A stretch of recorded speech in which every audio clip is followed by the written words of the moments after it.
ભાઈ મને એક શેરડીનો રસ આપી દે પણ બહુ મીઠો ના આપતા હો ને, હું શુગર ફ્રી જ આપજો. એમાં શું છે, મારું ડાયટ ચાલે છે ને તો હું શુગર નથી લેતી એટલે.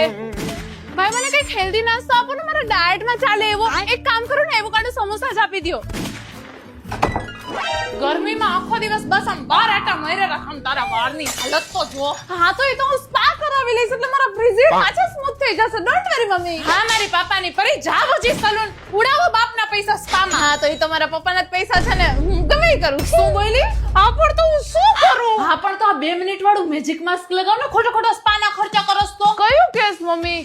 ઓહ અચ્છા, લવ બ્યુટી એન્ડ પ્લેનેટ નું હેર માસ્ક. હા તો તે જ તો મગાવ્યું તું આ ભૂલકણી. અરે હા મમ્મી, સ્પા જવાની જરૂર જ નથી. આ આર્ગન માસ્ક થી 2 મિનિટમાં ઘરે જ સ્પા જેવા સ્મૂથ હેર થઈ જશે. અને આમાં કોઈ હાર્મફુલ કેમિકલ્સ પણ નથી અને આમાં આર્ગન ઓઇલ છે જે મારા હેરના ફ્રીઝ ને ઓછું કરે છે. અને આમાં લેવેન્ડર છે એટલે મસ્ત ફ્રેગ્રન્સ આપે. હવે જો મમ્મી પાપા કી પરીના હેર થઈ ગયા ને એકદમ સ્મૂથ. બચાવી લીધા ને તમારા પતિના પૈસા. અરે વાહ, જોયું ને? Don't underestimate the power of gen Z. હવે રોટલી તો તારાથી એક ગોળ બનતી નથી, પાછો the power of gen Z. પણ આમાં રોટલી ક્યાંથી આવી ગઈ? બેટા, ઇટ્સ પાવર ઓફ મમ્મી. ચાલો હવે રસોડામાં કામ કરો. હાલો ઊભી છો શું? હાલો. તો હવે મને તો ફ્રીઝિયર નું કાંઈ ટેન્શન નથી. પ્રોડક્ટ લિંક માટે કોમેન્ટ કરો માસ્ક.